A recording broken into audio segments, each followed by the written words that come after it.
कारण तेवढी समाजाची वेदना आमच्या नशिबानं चांगलं झालं. पत्रकार बांधवांना पण दिसलं आमच्या माध्यमात. गोरगरिबांचे लेकरं मोटरसायकलवरती पावसात येते त्याच्या पाठीमागं खूप मोठ्या वेदना आहेत. हे मुख्यमंत्री फडणवीस साहेबांनी समजून घेणं खूप गरजेचं आहे. मोटरसायकलवरती मुसळधार पावसात प्रवास करणं ही मोठी अवघड गोष्ट आहे. इतकी तळतळ लागली रात्री की पोरं मोटरसायकलवरती भर पावसात प्रवास करतात आणि मुंबईचे दिसून येतात. त्याच्या पाठीमागचा उद्देश हट्ट नाही आहे, परंतु समाजाच्या लेकराच्या वेदना आणि त्याला न्याय मिळावा म्हणून प्रत्येकजण झटतोय. त्याच्या योगदानाची मुख्यमंत्री साहेबांनी कदर केली पाहिजे ही आमची भूमिका आहे आणि प्रतिसाद प्रचंड आहे. आता शिवजन्मभूमीत आलात, एक ऊर्जा तुम्हाला मिळतीये, महाराजांची ऊर्जा मिळतीये. नेमकं कसं पाहता? राजांचं दर्शन घेऊन तुम्ही मराठा आरक्षण मागायला चालले? हा, तर जाणारच एवढे दर्शनाला. इथे आल्यानंतर काय वाटतं, काय भावना आहे? इथं आल्याच्या नंतर काय वाटतं हे का प्रश्न आहे का? पुरं जग इथं माथा टेकतं आणि हीच अशी भूमी आहे. रायगड शिवनेरी खूप प्रेरणा, बळ मिळतं, शक्ती मिळते आणि यश पण मिळतं. इकडे मुंबईत तुम्हाला 5,000 लोकांना परवानगी दिलेली आहे आणि दुसरीकडे आता खूप मोठ्या संख्येनं आंदोलक आता आझाद मैदानावर दाखल होत आहे. तिथे पोलीस बंदोबस्त सुद्धा वाढवण्यात येतोय. जे आंदोलक अधिकचे जाणार त्यांना थांबवण्याच्या हालचाली सुद्धा सुरू आहे. परवानगी पलीकडे नाही, देवेंद्र फडणवीस साहेब कोणाला थांबवणार नाही. कारण गोरगरिबांच्या वेदनेचा सन्मान करतील अशी आम्हाला आशा आहे. कारण माननीय न्यायालयाने जे सांगितलं होतं त्याप्रमाणे सरकारला करावं लागलं. हे अंतिम सत्य आहे. माननीय न्यायदेवतेने सांगितलं होतं की कोणता नवीन कायदा काढलाय तुम्ही त्याप्रमाणे ते तुमच्याकडे आहे विषय. परवानगीचा काय तो विषय 1 दिवसाची दिली म्हणजे ही चेष्टा आहे. गोरगरीब मराठ्यांची ही चेष्टा आहे. अशी 1 दिवसाची परवानगी देणं म्हणजे तुम्ही तुमच्या अंगावरचं झटकून दुसऱ्यावर जाळ फेकून दिला असा अर्थ होतो. म्हणजे तुम्हाला असं सिद्ध करायचं होतं महाराष्ट्रासमोर मुख्यमंत्री फडणवीस साहेबाला की मी परवानगी दिली, मग काय चूक आहे. पण याच्यातून तुम्हाला दुसरा माहीत नाही फडणवीस साहेब काय संदेश राज्यात गेला. तुम्ही मान्य न्यायालय म्हणत होते, याचा अर्थ परवानग्या तुमच्याकडेच होत्या कारण ती परवानगी तुम्ही दिली. त्याच्यामुळं तुम्ही 1 दिवसाचीही देऊ शकता आणि उपोषणाच्या मागण्याची अंमलबजावणी होईपर्यंत सुद्धा देऊ शकता. हा संदेश महाराष्ट्रात गेलेला आहे. तुम्ही जाणून बुजून समाजाला 1 दिवसाची परवानगी दिली, जाणून बुजून काहीच होऊ नये म्हणून. पुन्हा तीच लाट नाराजीच उसळली की जाणून बुजून 1 दिवसाची दिली. तुम्ही मोठं मन दाखवायला पाहिजे होतं. आणखी ना हातात आहे तुमच्या, असं काय नाही. मोठं मन दाखवून गोरगरिबांच्या वेदना ह्या खूप ह्या त्यांच्या वेदना लक्षात घेऊन तुम्ही आम्हाला पूर्ण वेळ कायम मागण्याची अंमलबजावणी होईपर्यंत वेळ द्यावा. समाज काल जसं कौतुक केलं तुमचं तसं पुन्हा कौतुकच करणार. तुम्हाला भेटायला विखे पाटील येणार, उदय सामंत येणार, अशा पद्धतीने सगळ्या चर्चा सुरू आहे. संभ्रम निर्माण झाले. खरंच भेटायला येणार नाही कारण विखे पाटील असं म्हणाले त्यांची चर्चेची तयारी असेल तर मग आम्ही जायला तयार आहे. मग फोन काय केला मला? आमचा नंबर आहे त्यांचा फोन आलेले. फोन काय केला मग असं उलटं नाही बोलायचं कवा की चर्चेची तयारी असेल तर आम्ही जायला तयार आहे. तुम्ही यावं का म्हणून रातची 12ला निघाली होती. मग मी झोपलो होतो तेव्हा. सरपंच म्हणले वाटतं बाबा तुम्ही सकाळी आत ते झोपलं बाबा, दिवसभर बेजार आहे. ठीक आहे म्हणे, मग सकाळी येतो काही अडचण नाही, पण मी आत्ता येऊ शकतो म्हणे लगेच. मग ते जमतं का? मग असं कसं खोटं बोलायचं? चर्चेला तयार होतो ना आम्ही, म्हणूनच तर ते येतो म्हणले ना. आता त्यांच्यातच काय झालं आम्हाला काय? तुम्हाला वेगळं, इतरांना वेगळं. तयार आहे चर्चेला तुम्ही सरकारशी? मी कधी नाही म्हणलोच नाहीला. फक्त 1 दिवस मान्य नाही आपल्याला. तो शिष्टमंडळ आलं तर तुम्ही भेटणार आहात त्यांना, चर्चा करणार आहात? कम ना भेटायला काय अडचण? पण तुम्ही भेटायला तयार आहेत, पण कुठला राजकीय नेता रिस्क घ्यायला तयार नाही तुमच्याकडे येऊन भेटायला. असं म्हणा. त्यांना भीती वाटायला लागलेली की काय आपलं जर काही फिसकटलं तर आपलं राजकीय करिअर संपेल. एवढं का घाबरतायत राजकीय नेते? मग असं म्हणा. त्याच्यातून फडणवीस साहेबांनी संदेश घ्यायला पाहिजे, त्यातून शिकायला पाहिजे की मराठ्यांच्या गोरगरिबांची नाराजी अंगावर घेतल्यावर पुढच्या काळात पण काय होईल. तुमच्यातला गैरसमज फडणवीस साहेब पुन्हा काढून टाका. बहुमताची सत्ता आली, मराठ्यांशिवाय आली नाही. पुन्हा मराठ्यांची लाट नाराजीची तुमच्या विरोधात जर गेली तर येणारे दिवस हे राजकीय करिअर बरबाद करणारे असते तुमचे. म्हणून मी कालही सांगितलं शहागडच्या फुटा चौकातून, आज पण पवित्र भूमीतून शिवनेरी गडाच्या पायथ्याहून सांगतो, विनंती करून सांगतो. ते योग्य संधी आहे फडणवीस साहेब, तुम्हाला संधीचं सोनं करायची, गोरगरीब मराठ्यांचे मनं जिंकायची. तुम्ही मराठ्यांची मागण्याची अंमलबजावणी करा. हेच मराठी गुलाल टाकून मरेपर्यंत तुम्ही दिलेल्या आरक्षणाचा तुमचा उपकार विसरणार नाहीत, ही आमचा या ठिकाणाहून शब्द आहे. आणखीन तुमच्या हातातून वेळ गेलेली नाहीत. तुम्ही आमचे वैरी नाहीत, तुम्ही आमचे शत्रू नाहीत. तुम्ही फक्त तुमची आडमुठी भूमिका मराठा विरोधी सोडून द्या आणि मोकळ्या मनानं वागायला सुरू करा आजपासून. या पवित्र शिवनेरी गडावरून आमचा शब्द आहे. आम्ही सुद्धा आरक्षणासाठी फक्त तुमच्याशी भांडतोय, ते पण लोकशाही मार्गानं. आम्ही दिलेला शब्द कधीच त्याच्यात बदल नाही होऊ देणार. तुम्हाला संधी आली तिचं सोनं करून गरीब मराठ्याचा आता अपमान करू नका, तर सन्मान करा आणि मराठ्यांचे मनं जिंका. मराठी तुम्हाला कधीच विसरणार नाहीत. आजपासून तुम्ही मराठ्यांविषयीची तुमची भूमिका बदला, ही आमची तुम्हाला विनंती आहे. पाटील साहेब, आता माजी मुख्यमंत्री एकनाथ शिंदे तुम्हाला पवार आहेत, गेल्या एका त्यांच्याकडून महिन्यापासून त्यांची इच्छा आहे की मराठ्यांना आरक्षण मिळावं, माजी मुख्यमंत्री एकनाथ शिंदे यांची. परंतु मुख्यमंत्री असतील किंवा उपमुख्यमंत्री असतील ते त्यांना साथ देत नाही. काय सांगा त्याच्यावर उद्या परवा बोला, पाटील आज साहेब, काहीच बोलत नाही. राजकीय उद्ध्वस्त होईल, राजकीय करिअर उद्ध्वस्त होईल असं तुम्ही मागच्या महिन्याभरापासून बऱ्याचदा बोलताय.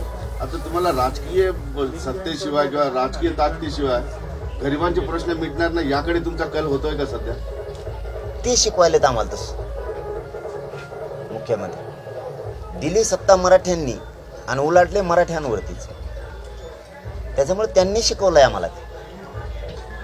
म्हणून आम्हाला मग ती बाजूला जावं लागतं, सत्तेकडे लक्ष त्यांनी वेधले तुमचं. जावं लागतंय आम्हाला, नाविलाज आहे. कारण ते देऊन जर अशी लोकांची फसवणूक करतात, जाणून बुजून टाळाटाळी करतात आणि मराठा एकदम टार्गेटवर ठेवलाय, त्यामुळं आम्हाला मग ती बाजू घ्यावाच लागते. ती बाजू मराठ्यांनी विधानसभेला घेतली नव्हती. त्यांच्या डोक्यात वेगळंच खूळ घुसलं तेव्हापासून. आता पुन्हा मराठे मुंबईकडे निघाले, आणखीन संधी म्हणतो, पुन्हा डबल तोच शब्द वापरतो मुद्दामून, ही संधी आहे मराठ्यांच्या मनं जिंका. आता एक दिवसाची जी परवानगी दिलेली आहे ती कोंडी कशी फोडणार आहात तुम्ही? आता उद्या एक दिवस बसाल आणि परवाच मग परवानगी नाही, असं होऊ शकत नाही, असं होऊ शकत नाही. एक दिवसात मग अंमलबजावणी करा, जाऊ दे. एक दिवसात अंमलबजावणी करून टाका, नाही तर आत्ताच करा ना. इथूनच गुलाबाचा ट्राका भरतो आम्ही शिवनेरी किल्ल्यावरूनच. असं कसं होऊ शकतं? एक दिवसात उपोषण कसं करायचं? मग करा तुम्ही एक दिवसात मागण्या मान्य. तुम्हाला कोंडीत पकडण्याचा प्रयत्न केला. समाजाला मूर्ख बनवते ते, अपमान करतात माझ्या समाजाचा आणि माझा पण प्रत्येक वेळी जाणून बुजून. कारण मी मॅनेज नाही होत, पण मी हटत नाही फडणवीस साहेब. हे बघा, तुम्ही गोळ्या जरी घातल्या तरी मनोज जरांगे झेलणार, पण आता हटत नाही. तुम्ही काही शपथपत्र मुंबईच्या आंदोलनासाठी दिलेलं आहे की म्हणजे त्या सगळ्या अटी शर्ती मांडल्या आहे, असं काही तुमच्या सहीचं शपथपत्र दिलेलं आहे? मी पहिल्यापासून तुम्हाला सांगतोय, कायद्याचे जेवढे नियम आहेत तेवढे मराठा पाळणार आहे, आम्ही पाळणार आहे. पण तो कायदा हे नवीन कोणचा घेऊन काढायला आता नमुनेबाज कायदा आहे काहीतरी, ती कायदा कुणालाच माहीत नाही. आणखीन तज्ज्ञांनी, वकील बांधवांनी सुद्धा त्याच्यावर अभ्यास केलेला नाही. आणि कोणाला मिळते ऑफिस नाही, अख्खी रात गेली आमच्या वकिलांची, तिथल्या मुंबईत काम करणाऱ्या पोरांची, पण ते ऑफिस सापडलं. मग त्यांना ते सापडलं आणि मग आता परवानगीला अर्ज करायचा म्हणल्यावर सहायता करावं लागतं त्यांना. त्यांनी ते 10 वाजता टाकलं आम्हाला. वकिलाला तरी काय माहीत बिचारायला आमच्या काय त्याच्यावर. आणि ज्या पोलिसांनी ते वकील बांधवांकडे दिलं त्यांनी आमच्याकडे दिलं, जिथं जिथं सहाय्य करून द्या म्हणले, आम्ही दिले. आम्हाला काय माहिती त्यात काय मग फसून घ्यायचंय तुमची विनवणी याचिका गेली का? फसून सहाय्य घ्यायच्या होत्या त्या पोलीस प्रशासनाला. आता परवानगी म्हणल्यावर पोलीस प्रशासनच आलं ना. ते 2025चा नवीन कायदा काढाय काय कोणती कुणीच वाचलेलं नाही. कारण आमच्याकडे वेळ कमी होता, आम्ही पटापटा सहाय्य केल्या आणि पाठवून दिलं. तुम्ही ज्या गॅजेटचा वारंवार आग्रह करत आहात त्या गॅजेटमध्ये केवळ समाजाच्या नोंदी आहेत, म्हणजे हैदराबाद, मुंबई आणि सातारा गॅजेटमध्ये. तर वेगवेगळ्या जातीची त्याच्यामध्ये लोकसंख्येची आकडेवारी आणि नोंदी आहेत. त्यामुळे वैयक्तिक माहिती नसताना निव्वळ गॅजेटमधील आकडेवारीवरून सरसकट आरक्षण देता येणार नाही असा निष्कर्ष शिंदे समितीनं काढलेला आहे. नाही, चुकीच्या माहित्या बाहेर फिरू नका म्हणा. त्याच्यामध्ये स्पष्टपणानं कुणबीची संख्या उदाहरणार्थ एखाद्या गावाची दाखवली की या ठिकाणी या गावची संख्या 100 आहे, तर तिथले असणारे 36 ते 37 लोक हे कुणबी आहेत. त्या असणाऱ्या 1905 असेल किंवा त्याच्या आधीचं असेल काय जे असेल त्या आजपर्यंत झालेल्या 100 वर्षाच्या काळात, मग ते जर 36 लोक होते तर एकाला 4-4, 5-5 जरी म्हणलं तरी ते 150-200 आकडा गेला. आणि त्या 150-200, 4-4, 5-5 म्हणलं तर आता त्याचे 800-900 झाले एका गावात. तशा नोंदी आहेत त्या, ते कुणबी. आणि मग ते कुणबी कुठे गेले? चला जाऊ दे, आज सगळेच मराठीत, मग ते कुणबी कुठे गेले? त्यांचे जे पोर आहेत, नातू आहेत, पंतू आहेत, आणि म्हणा हे लावता येत नाही. अरे आम्हाला काहीतरी कळत आहे म्हणूनच आंदोलन धरले आम्ही. आता तुम्ही लोकाला गचपाने समजता का व्हावी? तुम्ही स्वतःला शहाणं समजता तुम्हाला? अरे लोक लय हुशार झाले आता. फक्त आता आमची भाषा शेतकऱ्याची, त्याला आम्ही काही करू शकत नाही. तुमच्या जरा शुद्ध येतात, कारण तुम्ही येशीत राहता, हातभर गादी झोपाता, मग तुमची चांगली, आम्हाला नाही येत चांगली. आम्ही काबड कष्ट करून आमच्या आईबापाचे कमरं मोडलेत. त्यामुळे आमचे जे शब्द आहेत ते आहेत. कधी पोहोचणार मुंबईमध्ये, काय अंदाज वाटतो? आज दिवसभरातला सगळा शेड्यूल पाहता रात्री पोहोचणार नाही. रात्री 100% आज पोहोचणार. आज पवित्र किल्ल्याचं दर्शन घेऊन पवित्र माती आझाद मैदानावरती आमरण उपोषणाला जातोय. 29 ऑगस्टला आमरण उपोषण सुरू होणार. या पत्रकार परिषदेच्या माध्यमातून महाराष्ट्रातल्या मराठ्यांना सोबत आलेल्या मराठ्यांना शेष करून सांगतो, संयम ठेवायचा, शांत घ्यायचं. तुमच्या मोठ्या चुकी समाजाच्या तोंडाला घास जाता काम आहे. जे रूल असतील ते पूर्ण करायचे, हे सगळ्या मराठ्यांनी ठेवा. 1 किलोमीटर अलीकडं थांबायचं, हलवेल शांततेत घ्यायचं, गडबड गोंधळ करायची नाही, हे मराठ्यांनी समजून घ्यायचं. कारण मी शांततेने संयमानं मराठ्यांच्या पत्रात एक एक गोष्ट टाकत चाललोय. तुम्ही तिथं आले तरी आरक्षण पाहिजे, तुम्ही थोडे बाजूला असले तरी पाहिजे. काही वेळेस टप्प्याटप्प्याने कामं असतात, हे सुद्धा प्रत्येक मराठ्यांच्या पोरानं समजून घ्यायचंय. तिथं 2000 काय गेले आझाद मैदानला, 5000 काय गेले, ते 5000 येते, पुन्हा दुसरे 5000 येते. ती जागा खाली. एक दिवस लेट आलं म्हणून काही एकाच दिवशी सगळं जायचं असं बी काय नसतं. थोडं संयमाने घ्या मराठ्यांचे पोरं. तुमच्या एखाद्या चुकीच्या भूमिकेमुळं समाज आपल्याकडं आशा लावून बसलाय की आपल्याला आणि आपल्या लेकराला आरक्षण मिळणार आहे. ध्यानात ठेवा, त्यांची आशा मोडायला नको. ते जे स्वप्न बघते त्या स्वप्नावरती पाणी फिरायला नको. म्हणून समाजाच्या सगळ्या पोरांनी शांत ते संयमाने घ्यायचे. एक दिवस लेट कळलं ना मराठ्यांच्या पोराला, सगळ्या आंदोलकाला एक दिवस थोडं लेट, काही पुढं जाते, काही मागं थांबते. केलं जर तरचा विषय चाललाय. ही झाली मराठ्यांसाठीची बाजू. आता फडणवीस साहेबांसाठी माझी बाजू आहे. सन्माननीय मुख्यमंत्री फडणवीस साहेब, तुम्हाला आदरपूर्वक सांगतो, तुम्ही आम्हाला आठ घालू नये ना. 5000 लोकांची ही विनंती आहे ना, 1 दिवसाची. त्याला कायमस्वरूपी करावं आणि लोकांची आठ घालू नये. त्याचं कारण हे लोक वाटं लावायला येणार आहे मुंबईला. हे वापस जाणारे पण लोक आहेत. त्याच्यामुळं त्यांची इच्छा असेल त्यांना येऊ द्यावं. ते जाणारच आहेत वापस. कारण इथून गेल्याच्या नंतर गावातलं, तालुक्यातलं आणि जिल्ह्यातलं आंदोलन पण त्यांना पुन्हा सांभाळायचं. आम्ही आमचे सगळे टप्पे केले विजय मिळवण्याची. त्याचं काही टेन्शन नाही, सरकारला नाही, मला बी नाही आहे. आम्ही आमचं सगळं शांततेच्या मार्गाने टप्पे केलेले आहेत. एवढी विनंती सन्माननीय मुख्यमंत्री साहेब फडणवीस साहेबांनी लक्षात ठेवावी की आमच्या अटी शर्ती काढून टाकाव्यात. आणि पोरांनाही माझं सांगणं आहे, तिसरी गोष्ट पुन्हा एकदा, लढताना फक्त संयमानं शांततेने लढा. काही लोक आपल्या आझाद मैदानाला गेले, काही जर इकडे राहिले एखादा किलोमीटर भर काय जे असेल ते मला नाही माहीत, थांबायचं शिकायचं. हे गेले की परत तुम्ही येतात, तुम्ही गेले की पुन्हा ते येतात. आंदोलनात खंड पडू द्यायचा नाही हे मराठ्यांच्या पोरांना लक्षात ठेवा. चाल आणि चालीवर चाल खेळायचं शिकायचं. चाल आणि चालीवर चाल खेळायचं शिकायचं. नुसतं धोंगडसारखा आरडाला ओरडाला आणि कशा काहीच हाती नाही लागलं, समज खड्ड्यात गेला आणि तू बी इतक्या मुंबईपर्यंत तरफडत आल्याला वायाला गेलं तो रे. इतकं चाणक्य बुद्धीने खेळायचंय की पुन्हा पुढच्या काळात कधी पण मराठ्यांच्या डोक्याला डोकं नाही लावलं पाहिजे. म्हणून संयमाने घ्यायचं. काय आज काय उद्या एखाद्या दिवस आज मुख्यमंत्री म्हणते बी येऊन द्या सगळेच, कायमस्वरूपी परवानगी पण असंही म्हणतील. आशावादी राहा. मी आशावादी 2 वर्ष राहिलो म्हणून माझ्या समाजाला मी काहीतरी देऊ शकलो. तर आता समाजानं तुम्हाला पाठवलंय आणि तुमच्या खांद्यावर जबाबदारी टाकली हे पोरं आरक्षण घेऊन येणार. मग ते कसं मिळवायचं ह्या आधी डोक्यात घ्यायचं. आडमुठापणा करायचा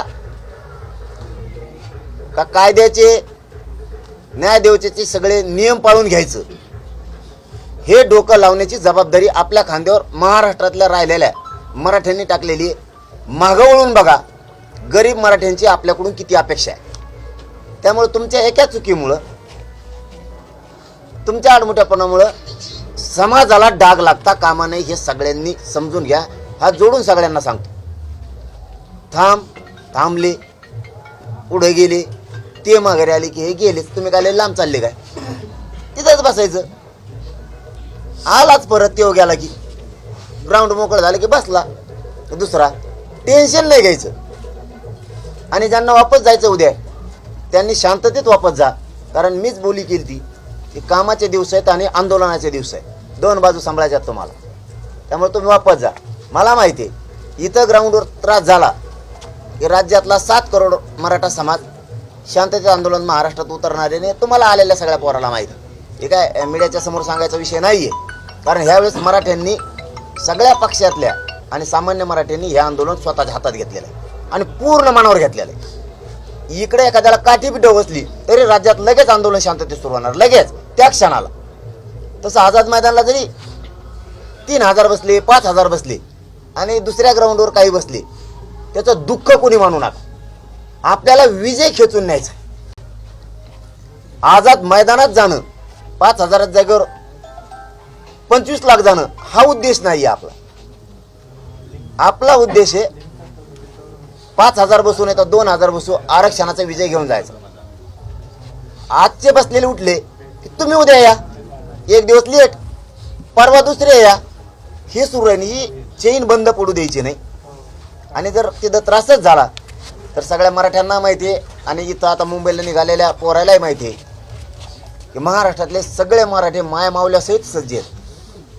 त्याचं टेन्शन घ्यायची गरज नाही. म्हणून तर आपण इतके फ्रेश आहेत. नाही तर प्रत्येक वेळेस थोडा कोणा तणाव असतो आपल्यावर.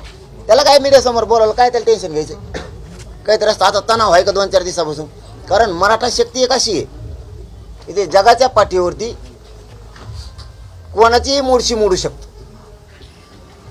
एवढी शक्ती त्याजवळ. आणि माय मावल्यास या राज्यात हे असं पहिल्यांदा आंदोलन दिसन, चाक सुद्धा फिरलं नाही शांततेत आणि बेमुदत. म्हणून टेन्शन नाही घ्यायचं.